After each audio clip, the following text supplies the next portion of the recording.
Mais uma vez, bom dia a todos, a paz do Senhor Jesus Cristo.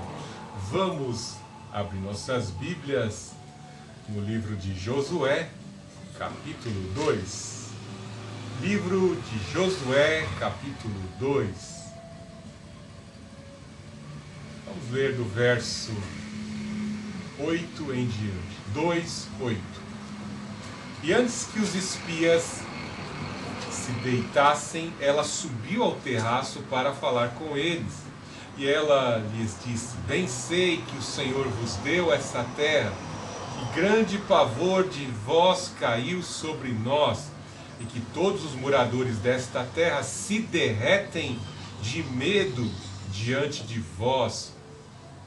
Porque temos ouvido que o Senhor secou o mar, secou as águas do mar vermelho diante de vós, quando saístes do Egito, e também o que fizeste aos dois reis dos amorreus, Sion e Og, que estavam além do Jordão, os quais destruístes totalmente. Quando ouvimos isso, os nossos corações se derreteram, e ninguém mais há ânimo algum por causa da vossa presença, porque o Senhor, vosso Deus, é Deus em cima no céu e embaixo na terra. Agora peço-vos, jura-me pelo Senhor, que como agi com bondade convosco, também agireis com bondade com a casa de meu pai, e dai-me um sinal seguro, de que protegerei a vida do meu pai, da minha mãe, como também dos meus irmãos e irmãs, com todos os que lhe pertencem, e de que livrareis da morte nossas vidas.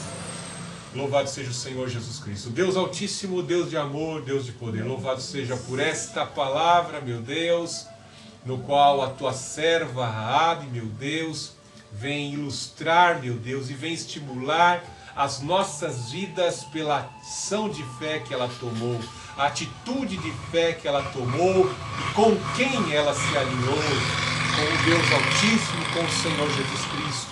E nesta manhã fazemos o mesmo, nós nos alinhamos ao Senhor Jesus Cristo, aquele que venceu e aquele que vencerá, aquele que virá nos buscar, aquele que pagou o preço dos nossos pecados. Ele é verdadeiramente o Filho de Deus, o único que pode salvar no dia mau.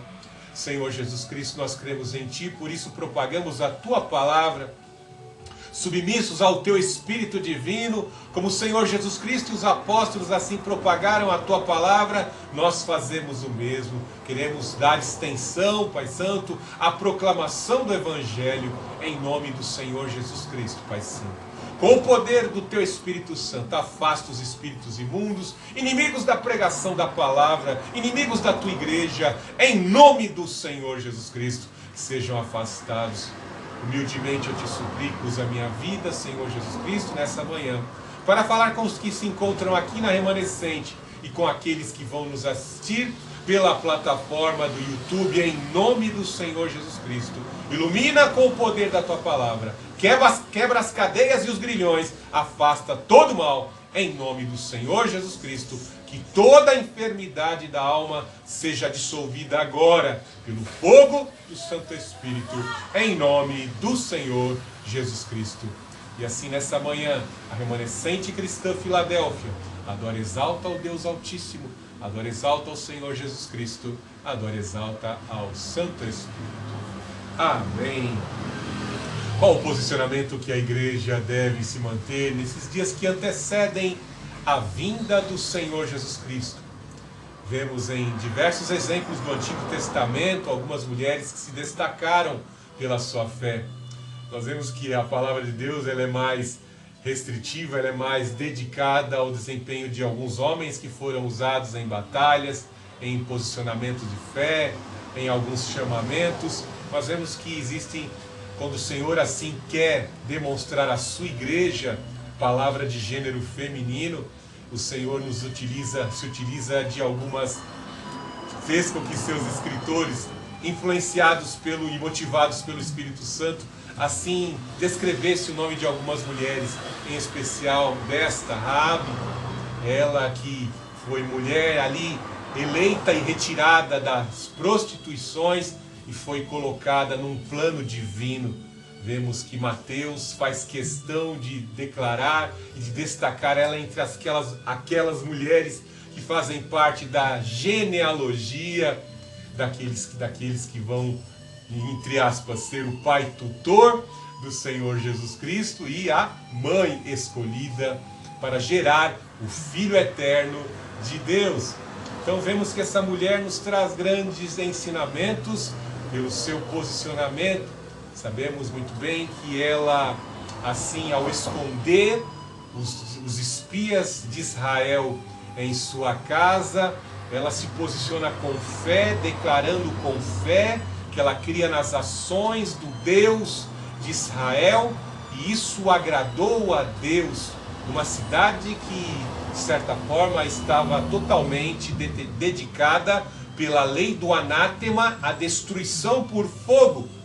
Mas vemos que Deus seleciona em especial aquela mulher. Ele leva aqueles 2 espias para próximo daquela mulher, para poder ouvir a confissão de fé daquela mulher e poder salvá-la. Pois quando os muros vieram abaixo, a casa dela permaneceu. Creia no Senhor Jesus Cristo, será salvo tu e a tua casa. Vejamos os detalhes deste texto, pois riquíssimos ensinamentos nos são trazidos. Em especial, vemos que Josué estava apreensivo, né? Vemos que havia a difícil tarefa de cruzar com aquela multidão, talvez mais de 2.600.000, 2.400.000, não sabemos ao certo, mas eram mais de 2 milhões de pessoas para atravessarem com gado, com as suas provisões, com todas as suas bagagens, atravessar o Rio Jordão, e era uma tarefa dificílima. E sem contar que existia uma terra que lhes havia sido prometida, Deus já havia determinado a vitória, mas existia e exigia-se o trabalho engajado, dedicado, de conquista daquilo que Deus já determinara a vitória. Por que Deus faz isso? O nosso Deus quer que nós venhamos a confessar com a boca aquilo que verdadeiramente queremos. Se estamos exaustivamente batendo a porta, pedindo, suplicando, nós temos que demonstrar isso para Deus. Deus já sabe como nós vamos desempenhar quando recebermos as bênçãos. Mas nós temos que pedir, bater insistentemente e constantemente redirecionarmos o foco naquilo que estamos pedindo. Vejamos num exemplo de Eliseu, quando vê ali o seu líder, o seu mestre ser transportado ao céu num carro de fogo que forma ali um turbilhão de vento. Ele é levado, né, num Merkabá ao céu, mas antes de ir, Elias lança ali o seu manto, ele pede a unção dobrada. Não era uma tarefa fácil ter a unção dobrada. Os desafios do ministério de um porta-voz de Deus no mundo, numa sociedade corrompida, não é tarefa fácil. Haja vista que até os dias de hoje, como sofrem os missionários, evangelistas em certas regiões da janela 1040. Por isso que nós temos que constantemente buscar o foco, a visão que o Senhor Jesus Cristo e os apóstolos tiveram, para não desmorecermos no meio do caminho, ficarmos no meio do caminho, desestimulados, ou às vezes cair em tentação, pois as dificuldades, os agentes do mal serão levantados pelo inimigo com o intuito de que nós não cumpramos a missão do Senhor. Josué sabia muito bem destas dificuldades, e até mesmo entre o povo de Deus nós vamos enfrentar muitos desafios. Veja no capítulo 2, verso 1, Josué, filho de Num, enviou de Sitim secretamente 2 homens como espias, dizendo-lhes: ide, observai a terra, particularmente Jericó. Eles foram e entraram na casa de uma prostituta chamada Raabe e dormiram ali. Eu disse, Josué era daquela geração, juntamente com Caleb, os 2 únicos que entraram na terra prometida, pois aquela outra geração não entrou. Até mesmo Moisés e seus irmãos não entraram na terra prometida.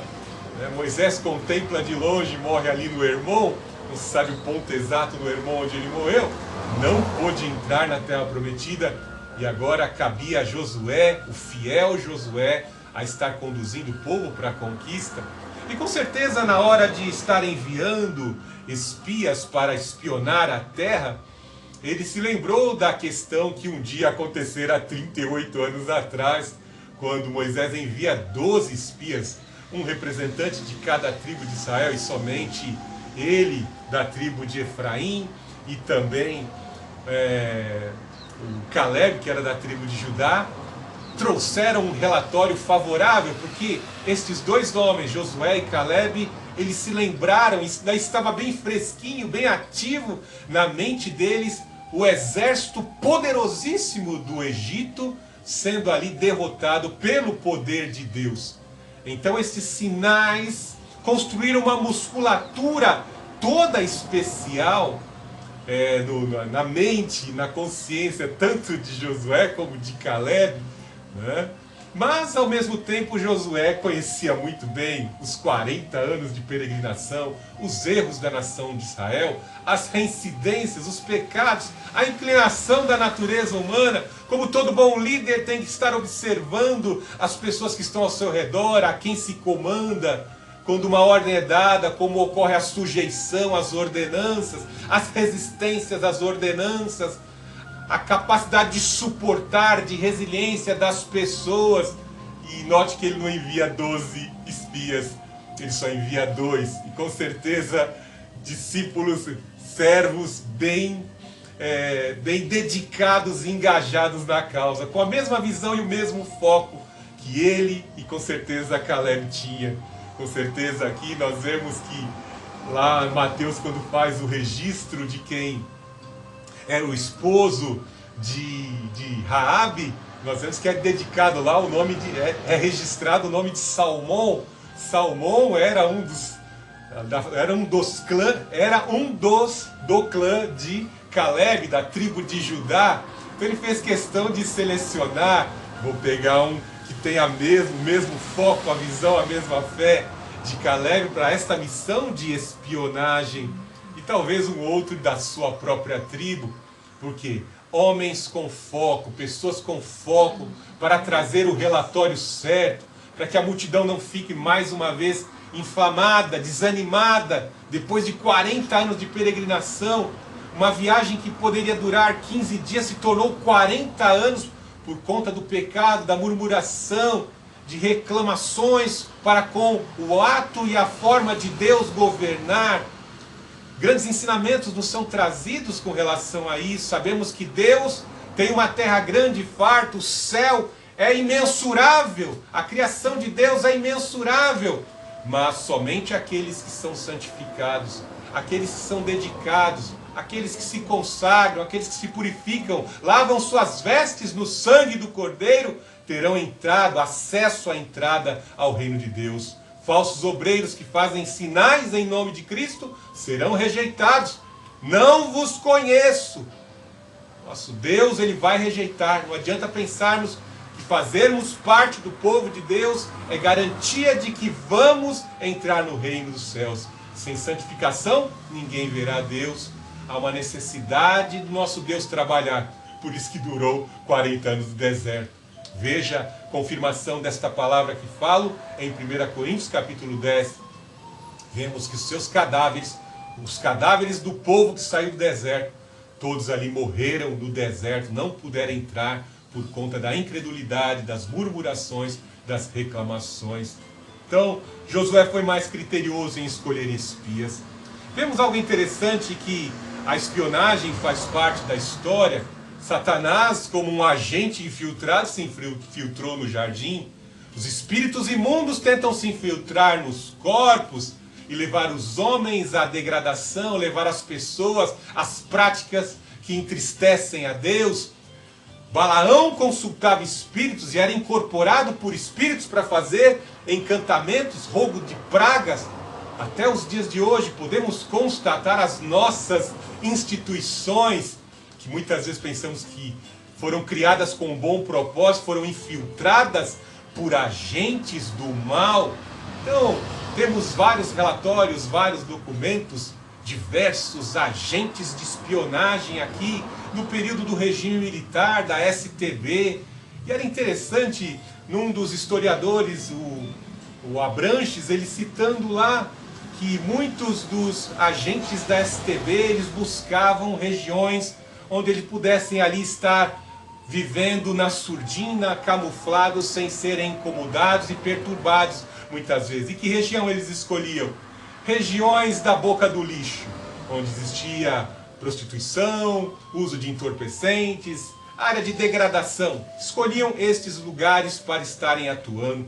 Por que os espias foram escolher logo um local, um prostíbulo, um inferninho, para ali estarem, de certa forma, se instalando e poder continuar a sua atividade de espionagem? É interessante, porque aqui uma coisa é bem certa, a grande parte dos homens de Deus, em especial alguns pensadores reformados, ele vê a questão da eleição, como o nosso Deus, ele opera por meio da eleição, como Deus usa os seus agentes missionários, os seus agentes resgatadores, para ir de encontro àquele que realmente tem selo, tem promessa de salvação. Assim como a dona de casa, ao ver que está faltando laranjas, certas frutas em sua casa, ela não vai até a feira para buscar laranja podre, ela vai à feira para comprar laranjas de qualidade, para alimentar os seus filhos, pois ela quer o melhor para os seus filhos. O nosso Deus, na sua onisciência, como nos diz lá no Salmo 33, os seus olhos estão atentos a todas as atividades humanas. Na sua onisciência, ele conhece os pensamentos, as motivações, as intenções, as práticas, as implicações de decisões, os conselhos daqueles que se encontram em clubes herméticos e fechados, as conspirações. Nosso Deus sabe de tudo. Em especial, ele sabia ali que aquela prostituta, talvez uma cafetina, tivesse um bordel, talvez ela fosse uma pessoa que tinha um micronegócio, ela produzia ali tecidos e confecções para o culto à deusa diabólica Naná, a deusa da fertilidade. Talvez ela tivesse outras mulheres também que estavam subordinadas à prostituição, não sabemos ao certo. A Bíblia fala claramente de uma prostituta. Vemos que Deus envia os seus agentes. Algo interessante observar que esses homens, o Salmão e o outro espia, vêm de uma geração de consagrados. Eles vão entrar na terra. A geração das outras tribos, dos jovens da idade, não entraram na terra. Os outros homens mais velhos das outras tribos não entraram. Então eles não sabiam o que era uma casa de prostituição. Então imagine que na hora de fazer as atividades de espionagem ali, observar as fortificações, a espessura da muralha, as habitações que existiam ali na muralha, os equipamentos de guerra, as armaduras com que os soldados lutavam. Vemos que eles vão sendo conduzidos pelo Espírito Santo a ir para aquele lugar, aquele local de prostituição. E ali, naquele lugar, era o local onde muitos comerciantes entravam. Comerciantes entravam ali para exercer a sua atividade e depois procuravam ali o prazer sexual na estalagem, ali naqueles inferninhos. Existiam vários inferninhos ali, praticamente construídos naquela muralha. Existiam vãos talvez de 5, 4, 5 metros entre as paredes de muralha, a muralha e casas construídas, que era o popular boca do lixo, né? Então muitos comerciantes, até mesmo soldados nas suas horas vagas, iam lá se embriagar e se prostituir. Um ótimo local para esses espias coletarem informações. O que estão falando? Veja que a hora vaga de se falar o que está acontecendo, o Jornal Nacional da época, né? A Rádio Peão era ali dentro do prostíbulo. Veja que a Raabe, ela confessa isso com a boca. Veja, ela sobe ao terraço onde ela escondeu os espias e ela fala, ela lhes diz: bem sei que o Senhor vos deu essa terra, que grande pavor de vós caiu sobre nós e que todos os moradores dessa terra se derretem de medo diante de vós. Olha o que ela está falando. Ela está falando que o povo está com medo. Por mais que possuem uma cidade completamente fortificada, com muros altos, com 10 metros de espessura, ao ponto de uma carruagem passar por cima. Eles estão com medo porque os viajantes, os comerciantes, os que iam ali fornicar, adulterar, se prostituir ali, eles falavam: ó, tá vindo um povo grande aí, é uma multidão de milhões, e esse povo tem uma coluna de fogo sobre eles. Falam que é esse Deus que tirou eles do Egito. E é interessante, esse povo é protegido do sol, tem uma nuvem gigantesca sobre eles, assim, ó, e derrama pó para cuidar cuidou desse povo no deserto. O rei dos arameus, o Og, rei de Bazã, foram completamente derrotados por um povo que não tem nem equipamento bélico, não tem arma. É um povo forte. O exército do Egito ficou lá. Esse Deus que está sobre a vida desse povo derrotou o exército do Egito dentro do Mar Vermelho. O mar abriu, o povo desse Deus passou desse Deus Yahvé, e o exército, quando tentou persegui-los, morreram ali afogados no mar de juncos, no Mar Vermelho. Então essas notícias circulavam ali dentro daquele prostíbulo. E diante destas informações, desses comentários, Raabe deve ter até dormido com alguns comerciantes que contavam: ó, eu vi uma história impressionante nas minhas viagens, sabe? Nas minhas viagens eu ouvi essa história aí e fiquei impressionado, né? Bêbado fala qualquer coisa, né? Depois da noite de prazer sai contando. Mas a Raabe captou, e ela começou a perceber, e ela viu: olha, esse Deus está vindo com esse povo. E essa cidade aqui está determinada à destruição, está determinada ao juízo. Veja que Raabe, ela vai nos ensinar como igreja de como devemos nos posicionar, porque está vindo a ação de Deus, as miríades de anjos estão vindo para destruir essa terra. A palavra de Deus está contando: a voz do arcanjo, ao soar de trombeta, uma guerra vai ser travada na grande vinda do Senhor. Com o sopro de sua boca ele vai derrotar o anticristo. Miríades de anjos virão para destruir. Pedro fala claramente que os elementos ardendo se fundirão. Essa terra maldita vai ser destruída como anátema, porque ela contraiu a maldição. Deus está falando o que vai acontecer, mas vemos que muitas vezes essa mensagem ela está muito distante dos púlpitos, entre os pregadores. Não consegue observar pela ótica, porque a cidade de Jericó já estava determinada para o anátema. Esta terra também está determinada para o anátema, para a destruição. E ela temeu. A Raabe, ouvindo tudo isso, ela temeu. O dia do Senhor se aproxima, e quem poderá sobreviver? Ó, ela já quer saber de uma coisa, esse negócio de ficar servindo essa deusa Naná aqui, esse diabo de fornicação. Eu não quero fazer parte disso. Eu tenho que me salvar. Eu tenho que sair dessa vida. Primeiro a gente vê no coração dela o desejo de se libertar, o desejo de ser livre. E aí ela vai se posicionar, escondendo os espias. Veja algo interessante no verso 2:2. Então o rei de Jericó foi informado: esta noite vieram aqui alguns homens israelitas para espionar a terra.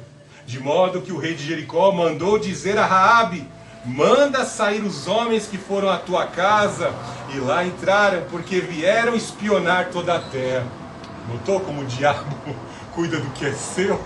Veja como o diabo tem ali os seus olheiros, os seus supervisores. Viram ali a entrada principal da cidade, ali existiam supervisores que eram revistados. Existiam supervisores com a guarda pessoal ali, observando o idioma. E perceberam, né, na hora da primeira entrevista ao passar pelos portões, mesmo que se disfarçassem de comerciantes, perceberam: teu sotaque te entrega. Você é hebreu. Seu sotaque não é igual a nós. Igualzinho Pedro quando negou e blasfemou contra o Filho de Deus. Antes que o galo cantasse, o seu sotaque foi percebido. Não tem como escapar. Então ali vemos que o rei de Jericó vai no local certo. Ó, estão lá dentro do prostíbulo, estão lá dentro do inferninho.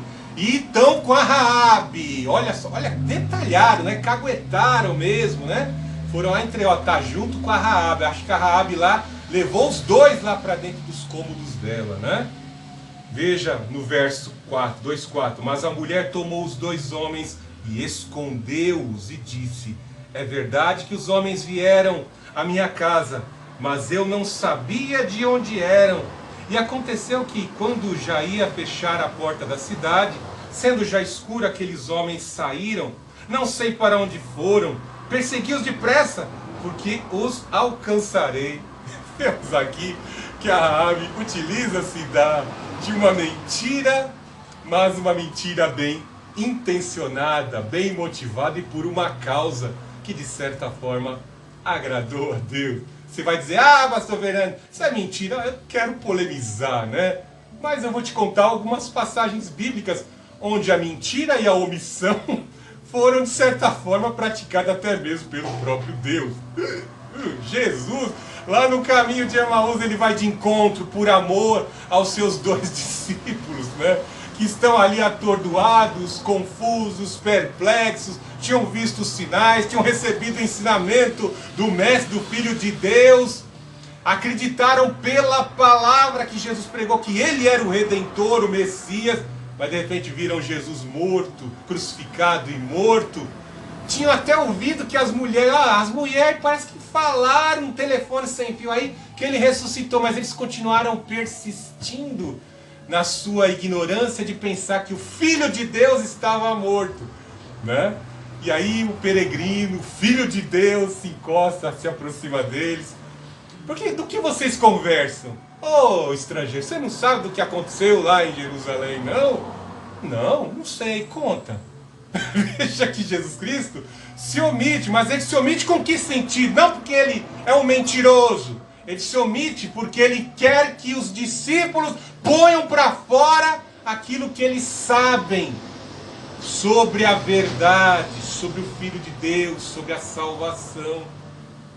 Então veja que eles, quando eles chegam ao destino, nosso coração ardia enquanto ele falava e nos ensinava sobre os profetas, as escrituras, que ele é o Filho da... Aí quando Jesus mostra a mão furada, na hora de repartir o pão, Jesus Cristo finge, né? Finge que está indo e não, fica conosco, estrangeiro, peregrino, fica conosco. E na hora de compartilhar o pão, Jesus Cristo mostra a mão furada, mostra a mão furada, e aí eles percebem, era o Filho de Deus, verdadeiramente as mulheres tinham razão, ele ressuscitou dentre os mortos. Então veja que o nosso Deus, na sua onisciência, ele sabe de muitas vezes quando estamos usando de mentira. Eu digo particularmente até em histórias da nossa família, quando houve o falecimento de nossa avó, um médico super forte lá que fez a cirurgia na minha avó, e ele ali, né, ele sempre quando algumas pessoas chegavam, ele percebendo as condições emocionais e físicas de alguma pessoa, ele não falava a verdade por completo. Não que ele fosse o diabo, como enganou a Eva lá no paraíso, contando meias verdades, mas ele omitiu em partes a verdade na sua completude. Então, o nosso Deus santo, o nosso Deus que é a verdade, não que ele tem conluio com a mentira, mas ele sabe as intenções e as motivações, onde muitas vezes a verdade parcial ela é contada. Veja que a atitude de fé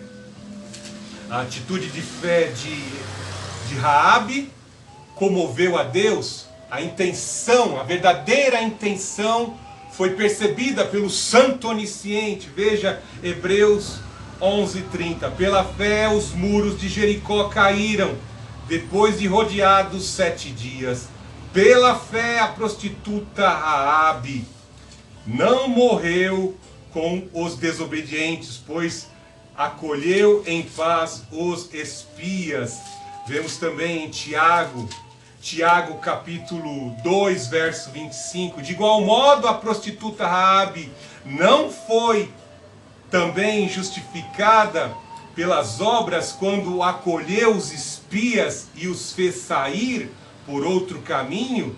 Pois assim como um corpo sem espírito está morto também, a fé sem obras está morta. Veja que Tiago, o bispo de Jerusalém, ele se utiliza da fé de Raabe para complementar a fé em ação. Vemos que o criminoso que estava ao lado de Cristo na cruz, ele começou blasfemando, depois ele reconhece, né? O outro continua blasfemando, mas ele reconhece e se arrepende e reconhece que aquele que estava no centro era o Filho de Deus e que ele tinha um reino. Veja que não deu tempo ele realizar boas obras, mas ele invocou e reconheceu o reino, e o Senhor disse: ainda hoje estarás comigo no paraíso. Então vemos que somente a invocação pela fé no Senhor Jesus Cristo, independente da prática de boas ações, garante a fé. Mas veja que Raabe, ela tem os dois. Ela tem a fé porque ela ouve falar e ela pratica na hora de se alinhar com aqueles que vão ser os agentes de Deus para destruir a sua cidade. Quando ela passa para o lado em proteger os agentes de Israel, os espias de Israel, ela está dizendo: eu te rejeito, Naná. Eu te rejeito, Jericó, com o seu paganismo. Eu rejeito a minha empresa de prostituição. Eu rejeito essa fabriquinha de confecções que eu tenho aqui em Naná. Meu empreendimento é lucrativo, mas eu rejeito tudo isso aqui. Eu rejeito, não quero mais essa vida. Então, a fé em ação. Ela creu no Deus de Israel e demonstrou isso pela prática, quando ela esconde os dois espias. O escritor de Hebreus deixa mais enfático, porque ela acobertou, escondeu os dois espias. No verso 6, ela porém os havia feito subir ao terraço posterior e os escondera entre os talos de linho que arrumara no terraço. Assim aqueles homens saíram em perseguição pelo caminho do Jordão até os lugares da passagem, e logo que eles saíram, a porta foi fechada. Então vemos aqui que ela passa uma informação errada, desorienta os soldados de Jericó, os homens de Jericó, e ali guarda e reserva. Veja que é muito interessante que antes que os dois espias assim sejam mandados para uma outra direção, ela elabora um plano juntamente com Salmão ali e o outro espia. Esse plano é muito bonito porque vem nos demonstrar algo muito interessante. Sem contar que nós temos que observar o que é o plano de Deus. Quando nós lemos essa história na totalidade, com o texto, nós vemos que o anjo do Senhor aparece, o grande eu sou, aparece para Josué e lhe dá estratégia. Ele confirma a segurança no coração que Jericó vai ser conquistada. Mas o que a gente vê? A gente vê um Josué preocupado, né? Vou enviar espias, vou agir com prudência, com dedicação. Tudo que me é cabível fazer para conquistar e agir bem, eu vou fazer. Vou enviar espiões, vou agir dessa forma, vou aparelhar o exército, vou fazer treinamento com soldados para o ataque. A gente vê que não necessitou nada disso, né?